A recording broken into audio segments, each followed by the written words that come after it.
Cooking channel. ಇವತ್ತು ನಾವು ಪನ್ನೀರ್ ಬಳಸಿ ತವಾ ಪನ್ನೀರ್ ಮಾಡೋದು ಹೇಗೆ ಎಂದು ನೋಡೋಣ ಬನ್ನಿ. ತುಂಬಾ ಈಸಿಯಾದ ರೆಸಿಪಿ, ಸ್ನ್ಯಾಕ್ಸ್ ಟೈಮ್ಗಂತೂ ತುಂಬ ಹೇಳಿ ಮಾಡಿಸಿದ್ದ ಪನ್ನೀರ್ ರೆಸಿಪಿ ಇದು. ಒಂದ್ಸತಿ ಇದನ್ನು ಟ್ರೈ ಮಾಡಿ ನೋಡಿ, ತುಂಬ ರುಚಿಕರವಾಗಿರುತ್ತೆ. ಮೊದಲು ಒಂದು ಬೌಲ್ಗೆ 1-2 ಸ್ಪೂನ್ ಕಾರ್ನ್ಫ್ಲೋರ್ ಹಾಕಿಕೊಳ್ಳಿ.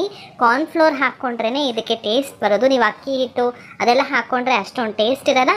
Cornflour 1-2 spoon ಹಾಕಿಕೊಳ್ಳಿ. ಹಾಕಿಕೊಂಡ ನಂತರ ಜಿಂಜರ್ ಗಾರ್ಲಿಕ್ ಪೇಸ್ಟ್ ಹಾಕ್ಕೊಳ್ಳಿ. ಜಿಂಜರ್ ಗಾರ್ಲಿಕ್ ಪೇಸ್ಟ್ ಸ್ವಲ್ಪ ಹಾಕ್ಕೊಳ್ಳಿ. ಎಲ್ಲನೂ ಸ್ವಲ್ಪ ರುಚಿಗೆ ತಕ್ಕಷ್ಟು ಉಪ್ಪು, ಚಿಲ್ಲಿ ಪೌಡರ್ ನಿಮ್ಮ ರುಚಿಗೆ ಅನುಗುಣವಾಗಿ ಹಾಕಿಕೊಳ್ಳಿ. ನಂತರ ಇದಕ್ಕೆ ಗರಂ ಮಸಾಲ, ಧನಿಯಾ ಪೌಡರ್ ಹಾಕಿಕೊಂಡು ಚೆನ್ನಾಗಿ ಮಿಕ್ಸ್ ಮಾಡಿಕೊಳ್ಳಿ. ನಂತರ ಇದಕ್ಕೆ ಮೊಸರು ಹಾಕಿಬಿಟ್ಟು ಕಲಿಸ್ಬೇಕು. ಮೊಸರು ಹಾಕಿಬಿಟ್ಟು ಫುಲ್ಲು ಸ್ವಲ್ಪ ತೆಳ್ಳಕ್ಕೆ, ಸ್ವಲ್ಪ ಗಟ್ಟಿಗೂ ಇರಬೇಕು ತೆಳ್ಳಗೂ ಇರಬೇಕು, ಆ ಥರ ಕಲಿಸ್ಕೊಳ್ಳಿ. ನೋಡಿ, ಈ ಥರ ಕೈಯಲ್ಲೇ ಮಿಕ್ಸ್ ಮಾಡ್ಕೊತಾ ಇದ್ದೀವಿ. ನಿಮ್ಗೆ ಬೇಕು ಅಂದರೆ ಸ್ಪೂನಲ್ಲಿ ಮಿಕ್ಸ್ ಮಾಡ್ಕೊಳ್ಳಿ. ಚೆನ್ನಾಗಿ ಮಿಕ್ಸ್ ಮಾಡ್ಕೊಳ್ಳಿ. ಇದು ನೀವು ಸಂಜೆ ತಿನ್ನಬೇಕು ಅಂದರೆ ಬೆಳಿಗ್ಗೆ ಮಾಡಿ ಇಟ್ಕೊಂಡ್ಬಿಟ್ರೆ ಸಂಜೆ ತಿನ್ನೋದಕ್ಕೆ ಈಸಿ ಆಗುತ್ತೆ. ಸಂಜೆ ಚೆನ್ನಾಗಿ ಊರಿರುತ್ತೆ ಇದು. ನಾವಿವಾಗ ಸಂಜೆ ಮಾಡಿಬಿಟ್ಟು ನೆಕ್ಸ್ಟ್ ಡೇಗೆ ಮಾಡಿಕೊಂಡು ತಿಂತಾಯಿದ್ದೀವಿ. ತುಂಬಾ ರುಚಿಕರವಾಗಿತ್ತು. ಈ ಥರ ಒಂದ್ಸತಿ ಟ್ರೈ ಮಾಡಿ ನೋಡಿ. ಕಾರ್ನ್ಫ್ಲೋರ್ ಸ್ವಲ್ಪ ಕಮ್ಮಿ ಆಗಿತ್ತು, ಮೊಸರು ಜಾಸ್ತಿ ಆಗಿತ್ತು, ಅದಕ್ಕೋಸ್ಕರ ಸ್ವಲ್ಪ ಹಾಕಿ ಅದನ್ನು ಮಿಕ್ಸ್ ಮಾಡಿ ಇಟ್ಕೊತಾ ಇದ್ದೀವಿ.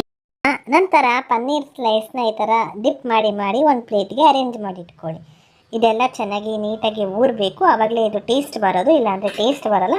ಈ ಥರ ಎಲ್ಲ ಪೀಸಸ್ನು ಈ ಥರ ಮಾಡಿಟ್ಟು ನಂತರ ನೆಕ್ಸ್ಟ್ ಡೇಗಿದು, ಇಲ್ಲಾಂದರೆ ಬೆಳಿಗ್ಗೆ ಮಾಡಿದ್ರೆ ಸಾಯಂಕಾಲ ಫ್ರಿಜ್ಜಲ್ಲಿ ಇಟ್ಕೊಂಡಿರ್ತೀವಲ್ವ, ಅದನ್ನು ಈಚೆಗೆ ಇಟ್ಬಿಟ್ಟು ತವಾನ ಚೆನ್ನಾಗಿ ಕಾವಲಿನ ಬಿಸಿ ಮಾಡಿಬಿಟ್ಟು ತವಾನ ಚೆನ್ನಾಗಿ ಬಿಸಿ ಆಗಬೇಕು. ನಂತರ ಈ ಡಿಪ್ ಮಾಡಿ ಇಟ್ಟಿರ್ತೀವಲ್ವ, ಅದೆಲ್ಲನೂ ಚೆನ್ನಾಗಿ ಗಟ್ಟಿಯಾಗಿರುತ್ತೆ. ಅದು ಒಂದು ಬಾಕ್ಸಲ್ಲಿ ಹಾಕಿಟ್ಬಿಟ್ಟಿದ್ದೀವಿ ನಾವು ಫ್ರಿಜ್ಜಲ್ಲಿ. ಈಗ ಒಂದೇ ಒಂದು ಸ್ಪೂನ್ ಎಣ್ಣೆ ಹಾಕ್ಕೊಂಡ್ಬಿಟ್ಟು ನಾವು ಯಾವುದನ್ನ ಮ್ಯಾಗ್ನೇಟ್ ಮಾಡಿ ಇಟ್ಕೊಂಡಿರ್ತೀವೋ ಅದನ್ನೆಲ್ಲ ಪೀಸಸ್ನ ಈ ಥರ ನೋಡಿ, ಈ ಥರ ಎಲ್ಲ ಪೀಸಸ್ನು ಇಟ್ಬಿಟ್ಟು ಚೆನ್ನಾಗಿ ರೋಸ್ಟ್ ಮಾಡ್ಕೊಳ್ಳಿ. ಲೈಟಿಶ್ ಕಲರ್ ಬರಬೇಕು, ಅಲ್ಲಿವರೆಗೂ ಚೆನ್ನಾಗಿ ರೋಸ್ಟ್ ಮಾಡ್ಕೊಳ್ಳಿ. ತುಂಬಾ ರುಚಿಯಾಗಿರುತ್ತೆ. ಇದಂತೂ ಟೀ ಟೈಮ್ ಸ್ನ್ಯಾಕ್ಸ್ಗೆ ತುಂಬ ಚೆನ್ನಾಗಿರುತ್ತೆ. ಈಗ ಬರ್ತ್ಡೇ ಪಾರ್ಟೀಸ್ ಏನಾದರೂ ಮಾಡ್ತೀರಾ ಮನೆಯಲ್ಲಿ ಅಂದರೆ ಸಿಂಪಲಾಗಿ ಇದನ್ನು ಮಾಡಿಕೊಡಿ. ತುಂಬ ಇಷ್ಟಪಟ್ಟು ತಿಂತಾರೆ. ಗೆಸ್ಟ್ ಬಂದಿರೋರೆಲ್ಲರೂ, ಮಕ್ಕಳು ಸಹ ತುಂಬ ಇಷ್ಟಪಟ್ಟು ತಿಂತಾರೆ. ಸರ್ವ್ ಮಾಡುವಾಗ ಬೇಕಂದರೆ ನೀವು ಅದರ ಮೇಲೆ ನಿಂಬೆ ಹಣ್ಣಿನ ರಸ ಹಾಕಿನೂ ಕೊಡ್ಬೋದು. ತುಂಬ ಚೆನ್ನಾಗಿರುತ್ತೆ. ಈ ಥರ ಒಂದು ಸತಿ ಟ್ರೈ ಮಾಡಿ ನೋಡಿ, ತುಂಬಾ ಈಸಿ ಮಾಡೋದಕ್ಕೂ. ಈ ಥರ ಒಂದು ಸೈಡ್ ಬೆಂದ ನಂತರ ಫ್ಲಿಪ್ ಮಾಡ್ಕೊಳ್ಳಿ. ಆ ಥರ ಫ್ಲಿಪ್ ಮಾಡಿ ಸ್ವಲ್ಪ ಲೈಟಿಶ್ ಕಲರ್ಗೆ ಟರ್ನ್ ಆಗಬೇಕು. ಚೆನ್ನಾಗಿ ಬೇಯಬೇಕಿದ್ದು, ಚೆನ್ನಾಗಿ ರೋಸ್ಟ್ ಆದರೆ ಚೆನ್ನಾಗಿರುತ್ತೆ. ಇದು ಚೆನ್ನಾಗಿ ರೋಸ್ಟ್ ಮಾಡ್ಕೊಳ್ಳಿ, ತುಂಬ ಚೆನ್ನಾಗಿರುತ್ತೆ. ಸ್ವಲ್ಪ ಎಣ್ಣೆ ಹಾಕ್ಬಿಟ್ಟು ಮತ್ತೆ ರೋಸ್ಟ್ ಮಾಡ್ಕೊಳ್ಳಿ.